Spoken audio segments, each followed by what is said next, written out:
لیکن ذرا سی بات پر اس کے ہاتھ پیر پھولنے لگ جاتے ہیں. یہ بھی ذرا حدیث دیکھیے اور نبی پاک علیہ السلام کے اخلاق عالیہ سے فیضان حاصل کیجئے. مشکات میں، بخاری میں، مسلم میں حضرت انس بن مالک رضی اللہ تعالیٰ عنہ کی حدیث موجود ہے. فرماتے ہیں ایک رات ایسی مدینہ شریف میں آئی کہ ایک طرف سے آواز آنے لگی کسی کے چلانے کی، چیخنے کی. یکدم اہل مدینہ سارے اٹھے اور نیزے، برچھیاں، تلواریں جمع کرنے لگے کہ اس جانب جاتے ہیں جہاں سے وہ آواز آ رہی ہے اور جا کر معلوم کرتے ہیں کیا حادثہ، کیا سانحہ ہوا ہے. فرماتے ہم ابھی تیاری کر رہے تھے ادھر جانے کی اور نبی پاک علیہ السلام گھوڑے پر بیٹھ کر وہاں سے واپس تشریف لا رہے تھے اور حضور فرمانے لگے سو جاؤ سو جاؤ سو جاؤ، میں دیکھ آیا ہوں، کوئی خطرے والی بات نہیں. ہم ابھی تیاری میں تھے لیکن یہ میرے محبوب پاک کی شجاعت ہے، بہادری ہے، دلیری ہے. آپ کو زندگی کے اندر اپنے دل کو مضبوط رکھنا ہے، اعصاب کو طاقتور رکھنا ہے. بعض لوگ بڑی جلدی گھبرا جاتے ہیں، بڑی جلدی پریشان ہو جاتے ہیں. 5 منٹ سے پہلے سانس پھولنے لگتا ہے، دل دھک دھک کرنے لگتا ہے. او بھائی آپ ٹھہر جائیں، ستاروں سے آگے جہاں اور بھی ہیں، ابھی عشق کے امتحان اور بھی ہیں، تو یہ تو کام ابھی بڑا آگے تک جانا ہے. لیکن گھبراہٹ، بے چینی، پریشانی یہ بندہ مومن کی شان نہیں ہے. پلٹنا، جھپٹنا، جھپٹ کر پلٹنا یہ لہو گرم رکھنے کا ہے ایک بہانہ. طاقتور زندگی گزارے، مضبوط اعصاب کے ساتھ وقت گزارے. ذہن بنائے کہ زندگی میں پریشانی آئے گی، مجھے فیس کرنا ہے. آپ کا ذہن ہونا چاہیے. مجھے بتائیے جو جوان ہے اسے بوڑھا بھی تو ہونا ہے نا. بیمار ہے تو ایک وقت خدا نہ خواستہ وہ بھی تو آئے گا نا کہ بیماری بھی آ جاتی ہے، قوا کمزور ہونے لگتے ہیں. لیکن اگر آپ کا ہمیشہ اسی طرح پریشان رہنے کا خیال ہے تو پھر بات آگے کیسے بڑھے گی؟ تو حضور سے فیض مانگے، بہادری کا فیض. نبی پاک علیہ السلام، صحابہ فرماتے جب جنگ ہوتی تھی نا تو ہم دشمن کے سب سے زیادہ قریب نبی پاک کو پایا کرتے تھے. حضور قریب. ایک جنگ میں ہمارا ارادہ ہوا کہ ہم تھوڑا سا پیچھے ہٹ کے نئے سرے سے حملہ کریں، لیکن حضرت ابو سفیان رضی اللہ تعالیٰ عنہ فرماتے محبوب گھوڑے کو ایڑی لگاتے اور جنگ کے اندر جاتے اور آگے ہی بڑھتے چلے جاتے اور آگے ہی نبی پاک علیہ السلام پیش قدمی فرماتے. تو میں نے عرض کی حضور تھوڑا سا پیچھے ہٹ کے نئے سرے سے حملہ نہ کیا جائے؟ تو فرمایا نہ بھائی پیچھے نہیں ہٹنا، میں نبی ہوں، بات یہ بھی سچی ہے، اور میں عبد المطلب کا پوتا ہوں، بات یہ بھی سچی ہے، لہذا پیچھے نہیں ہٹنا، آگے کی طرف پیش قدمی کرنی. تو میرے دوست گھبراہٹ نہیں، بے چینی نہیں، الجھاؤ نہیں. میلاد شریف والے محبوب سے یہ فیضان پائیں کہ ہم نے ہمیشہ اپنے اعصاب کو مضبوط رکھنا. پھر اللہ تعالیٰ نے نا اپنی حکمت کے ساتھ لوگوں کے اندر دولت کو تقسیم کیا، یہ اس کی حکمت ہے. سورۃ شورا کے اندر اللہ تعالیٰ نے فرمایا کہ اگر سب لوگوں کو مال میں وسعت دے دی جاتی تو زمین میں فساد ہو جاتا، بغاوت ہو جاتی. سب کو مال میں وسعت نہیں ملتی، لیکن جن امیروں کو اللہ مال عطا کرتا ہے نا ان میں غریبوں کا بھی حق ہوتا ہے. قرآن مجید کہتا ہے سائل کا اور محروم کا حق ہے. یہ جو میں کہہ رہا ہوں اس پر غور کریں، حق ہے. نہیں آپ پر، امیر آدمی پر غریب کا، آپ کا خیال ہے وہ مانگنے آیا ہے، اور اللہ کا قرآن کہتا ہے حق لینے آیا ہے. اس کا حق ہے. جب انسان کے مزاج میں مالی طور پر گھٹن آتی ہے نا وہ کنجوس ہو جاتا ہے، بخیل ہو جاتا ہے. اللہ تعالیٰ نے مالی طور پر وسعت دے دیا پر قلبی طور پر تھوڑی سی نا اس کے مزاج کے اندر گھٹن ہے تو پھر بھی ماحول میں پریشانی پیدا ہوتی ہے. اللہ تعالیٰ بعض لوگوں کو زیادہ مال عطا کرتا، ان کی ذمہ داری ہے غریب بہن بھائیوں کا، دوستوں کا، پڑوسیوں کا، سائلین کا، مساکین کا، یتیموں کا، بیواؤں کا، کمزوروں کا خیال رکھیں، ان کی مالی معاونت کریں اور ان کا حق سمجھ کر کریں. کہ اللہ، حضور سید عالم علیہ السلام کا ایک فرمان اگر کبھی ہمیں یاد ہو جائے نا تو آپ یقین کریں کہ دل کبھی تنگ نہ ہو خرچ کرتے ہوئے. حضور فرماتے ہیں رب تمہیں جو عطا کرتا ہے نا وہ تمہارے ضعیفوں کی برکت سے عطا کرتا ہے. وہ جو تمہارے ہاں کمزور روٹی کھا جاتے ہیں نا، غریب کھا جاتے ہیں، ان کے سبب سے اللہ تمہیں دیتا ہے. تو اگر یہ ذہن بن جائے نا کہ اللہ تعالیٰ پتہ نہیں کس کی برکت سے دے رہا ہے، تو پھر جب کوئی آئے تو بندے کا دل تنگ نہیں ہوگا، وہ پریشان نہیں ہوگا، مضطرب نہیں ہوگا. بلکہ ہم نے تو تاریخ میں ایسے بھی سخی پڑے ہیں کہ کوئی لینے آتا تھا تو اس کا شکریہ ادا کرتے تھے کہ یار تیری مہربانی، تو نے اس قابل سمجھا ہے کہ میں تیرے کچھ کام آ سکتا ہوں. نبی کریم صلی اللہ تعالی علیہ وآلہ وسلم کہ اخلاق عالیہ سے، حضور کی سیرت پاک سے ہمیں جو فیضان ملتا ہے نا، اس نقطے کو ضرور سمجھیے گا. یعنی آپ کتب سیرت میں یہ پڑھیں گے کہ مہینہ مہینہ کاشانہ نور کے اندر آگ نہیں جلی، چولہا نہیں جلا، کھجور پانی پہ گزارا.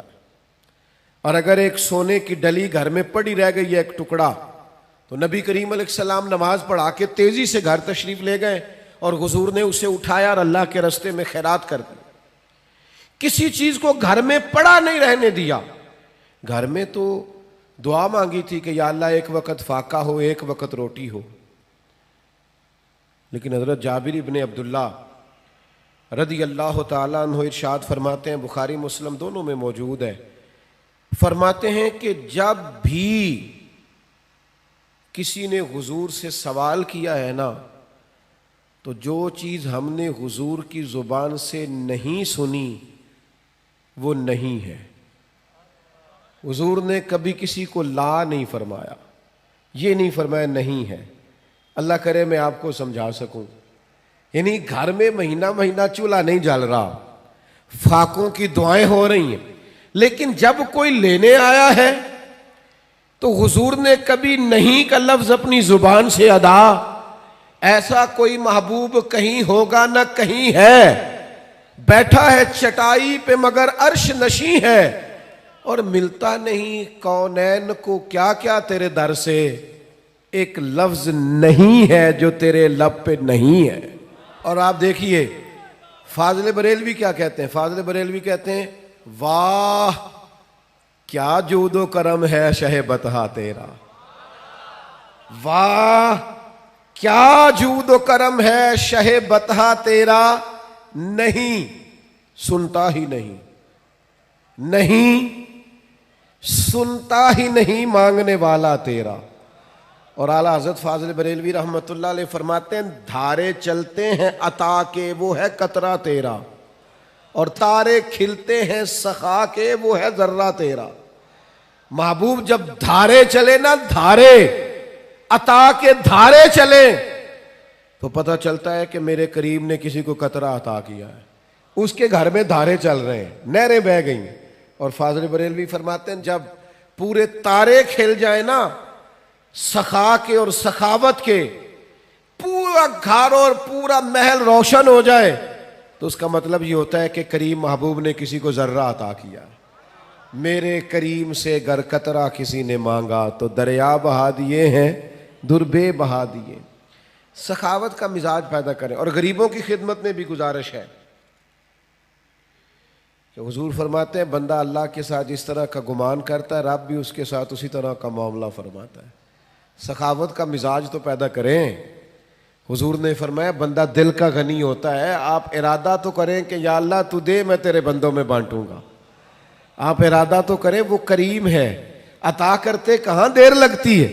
نبی کریم صلی اللہ تعالی علیہ وآلہ وسلم کی سخاوت، اور کس طرح کی سخاوت، اس سخاوت کا انداز کیا ہے. نبی کریم صلی اللہ تعالی علیہ وسلم کے غلام حضرت انس بن مالک رضی اللہ تعالی عنہ ارشاد فرماتے ہیں کہ ایک شخص حضور کی بارگاہ میں آیا تو اس نے نا 2 پہاڑیوں کے درمیان کھڑی ہوئی بکریوں کا ریوڑ ہی مانگ لیا. تو یہ حضور کا دربار ہے نا، محبوب نے بھی سارا ہی عطا کر دیا، سارا ہی دے دیا کریم محبوب نے. اب وہ دیہاتی آدمی تھا، گاؤں جا کے نا اپنے حساب سے اعلان کر رہا ہے. ہر آدمی کا اعلان کرنے کا سٹائل بھی اپنا ہوتا ہے نا. وہ اپنے گاؤں جا کے اپنے حساب سے اعلان کرتا ہے، کہتا ہے سارے مدینے چلے جاؤ، حضور تو اتنا دیتے ہیں کہ غربت کا ڈر ہی دور ہو جاتا ہے. سارے چلے جاؤ مدینہ منورہ. محبوب تو یوں بانٹتے ہیں. او میرے دوست, سخاوت کہاں سے شروع کرنی ہے؟ حضور نے فرمایا 2 کا کھانا 3 کھا لیا کرو, اور 3 کا 4 کے لیے کافی ہے, اور 4 کا 5 کے لیے. آپ مزاج تو بنائیں بانٹنے کا, ارادہ تو کریں دینے کا. پھر دیکھیں اللہ تعالیٰ کیا انداز اختیار کرتا ہے. آپ مجھ سے ناراض نہ ہوئیے گا, ویسے جس آدمی کے پاس پیسے آتے ہیں نا, وہ سب سے پہلے گاؤں چھوڑتا ہے, وہ محلہ چھوڑتا ہے جس محلے میں وہ رہتا ہوتا ہے. اس لیے کہ اب دائیں بائیں آگے پیچھے ہوتے ہیں ماڑے بندے, اور اسے وہاں جانا بڑا ضروری لگتا ہے جہاں کوٹھیاں ہی کوٹھیاں ہوں, محل ہی مال ہو, بنگلے ہی بنگلے ہوں. وہ چونکہ پرانا محلہ ہی یاد نہیں رہتا, ٹوٹی سڑک ہی وہ میرے گاؤں کا غریب دہقاں سڑک کے بننے پہ تھا کیوں پریشاں, جب اس کے بچے شہر کو جا کر کبھی نہ لوٹے تو لوگ سمجھے. یہ کبھی کبھی ایسا ہوتا ہے کہ اللہ نے عطا کیا ہے تو چاہیے یہ تھا کہ تو دائیں بائیں آگے پیچھے بانٹتا. تو جا کے بیٹھی امیروں میں گیا, چلے جائیں, کوئی حرج نہیں, کوئی منع نہیں. لیکن ان لوگوں کو بھی تو یاد رکھیں جو آپ کے ساتھ بسا کرتے تھے, رہا کرتے تھے, وقت گزارتے تھے. ان کے لیے بھی تو اپنے دل میں طبیعت کے اندر گنجائش پیدا کریں. میرے عزیز, رسول اللہ بانٹتے, نبی پاک عطا کرتے, اور فاضل بریلوی فرماتے ہیں ہاتھ جس سمت اٹھا غنی کر دیا. حضور نے جس کو دیا ہے نا اسے بھی دینے والا ہی بنا دیا. تو نبی کریم صلی اللہ تعالی علیہ وآلہ وسلم کی یہ ادا. پھر ایک اور بات, کبھی کبھی نا لوگ ہم سے کچھ ایسی چیزوں کا مطالبہ بھی کرتے ہیں جو بظاہر ہمارے لیے مشکل ہوتی ہیں. میں آپ کو صحیح بتاتا ہوں, ان کاموں کو بعض اوقات طبیعت نہیں چاہ رہی ہوتی, اور بظاہر ایسا محسوس ہو رہا ہوتا ہے کہ یار یہ کام جو ہے نا یہ ٹھیک نہیں. آپ تم نہ وقت دیکھ رہے ہیں, نہ آپ ماحول دیکھ رہے ہیں, نہ موسم دیکھ رہے ہیں. وہ بعض اوقات ایسے مطالبات کر دیے جاتے ہیں جو ٹھیک نہیں ہوتے. لیکن میرے محبوب کے اخلاق عالیہ کا یہ بھی کمال ہے کہ حضور نہ ہمیشہ کوشش کرتے تھے آنے والے کی دلجوئی کر دی جائے. چلے اگر اس نے بے موسمی بات کر دی ہے تو یہاں سے ہی رنگ تھوڑا بدل لیا جائے. نبی پاک علیہ السلام جب فجر کی نماز پڑھ کے نکلتے نا تو حضرت انس بن مالک رضی اللہ تعالیٰ عنہ ارشاد فرماتے ہیں کہ مدینہ منورہ کے غلام اور لونڈیاں نا اپنے اپنے پیالوں میں پانی لے کے آتی, تو وہ پانی آگے کرتی کہ اس میں اپنا ہاتھ ڈبو دیں. بخاری مسلم میں سیاستہ میں آپ کو حدیثیں ملیں گی. یعنی ان کا عقیدہ تھا کہ محبوب ہاتھ لگا دیں گے تو متبرک ہو جائے گا. اور حضور بھی امت کو یہ درس دے رہے ہیں اس عمل سے کہ واقعی اس میں تبرک ہوتا ہے. نبی پاک کے دست مبارک سے لگی ہوئی شے متبرک ہوتی. نبی کریم صلی اللہ تعالی علیہ وسلم اپنا ہاتھ مبارک رکھ دیتے, ان کے لیے تبرک ہو جاتا, وہ گھروں کو لے جاتے. اب کبھی کبھی کیا ہوتا, جاڑے کی ٹھنڈی صبح, یعنی سردیوں کی ٹھنڈی صبح, ان کو عادت پڑی ہوئی ہے صبح پانی لے کے آنے کی, ٹھٹھرتا ہوا پانی, فجر کا وقت, سردی کا ٹائم. لیکن وہ غلام لا کے پیالے جیسے ہی آگے کرتے, حضرت انس بن مالک فرماتے ہیں میں سیدہ آمنہ کے لال پہ قربان جاؤں, کبھی ہاتھ پیچھے نہیں کیا, فوراً ہاتھ ڈبو دیتے. محبوب دل جوئی کرتے, کرم نوازی کرتے, عطائیں کرتے. محبوب کریم صلی اللہ تعالی علیہ وسلم نے کبھی ہاتھ پیچھے نہیں کیا. انہوں نے موسم نہیں دیکھا, وہ سردی میں لے آئے, پر یہ کریم ہے نا, اور دروازہ کریم سے کبھی کوئی خالی گیا ہی نہیں. ہاتھ جس سمت اٹھا غنی کر دیا.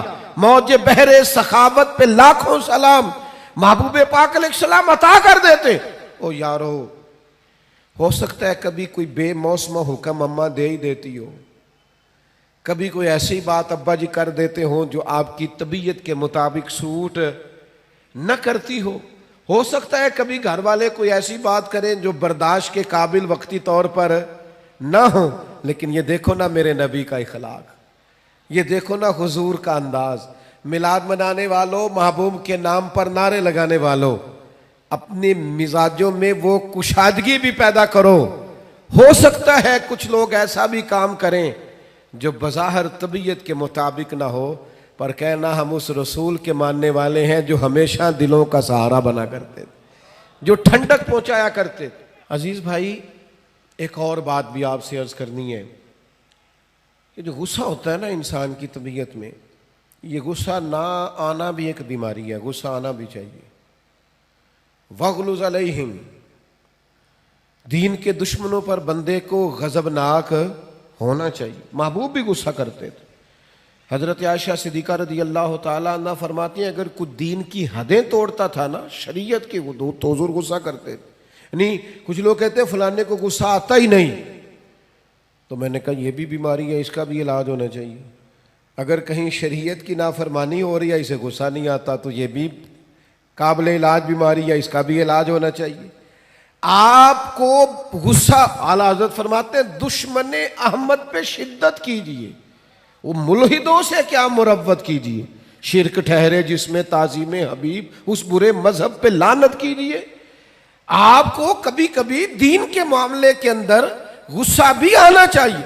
جس حدیث میں یہ لفظ موجود ہے نا، اللہ کی رضا کے لیے محبت کرو، اس میں یہ بھی ہے کہ رب کی رضا کے لیے بغض بھی رکھو، غصہ بھی آنا چاہیے۔ لیکن ہمارا مسئلہ یہ ہے، ہمیں دین کے دشمن پر غصہ نہیں آتا، وہاں تو انسانیت جاگتی ہے۔ ہمیں غصہ آتا ہے ذاتی دشمنوں پہ، اور حضور کا اخلاق یہ ہے کہ ذاتی دشمن پر غصہ کرنا ہی نہیں۔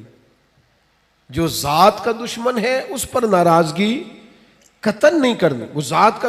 حضرت عائشہ صدیقہ رضی اللہ تعالی عنہ نے حد بیان کر دی، یہ لفظ بیان کر کے ایک اتنا بڑا اخلاق کا دائرہ کھینچ دیا ہمارے گرد کہ ہمیں اپنی زندگی میں اس اصول کو کبھی نہیں توڑنا۔ سید عائشہ صدیقہ رضی اللہ تعالیٰ عنہ ارشاد فرماتی ہیں نبی کریم صلی اللہ تعالی علیہ وسلم نے کبھی اپنی ذات کے لیے کسی سے انتقام نہیں لیا، کبھی نہیں لیا، مسلم شریف میں موجود ہے۔ اور دوستو کبھی نہیں لیا اپنی ذات کے لیے انتقام۔ میلاد منانے کے لیے تشریف لانے والوں، حضور کی محفل میلاد میں حاضر ہونے والوں، کتنے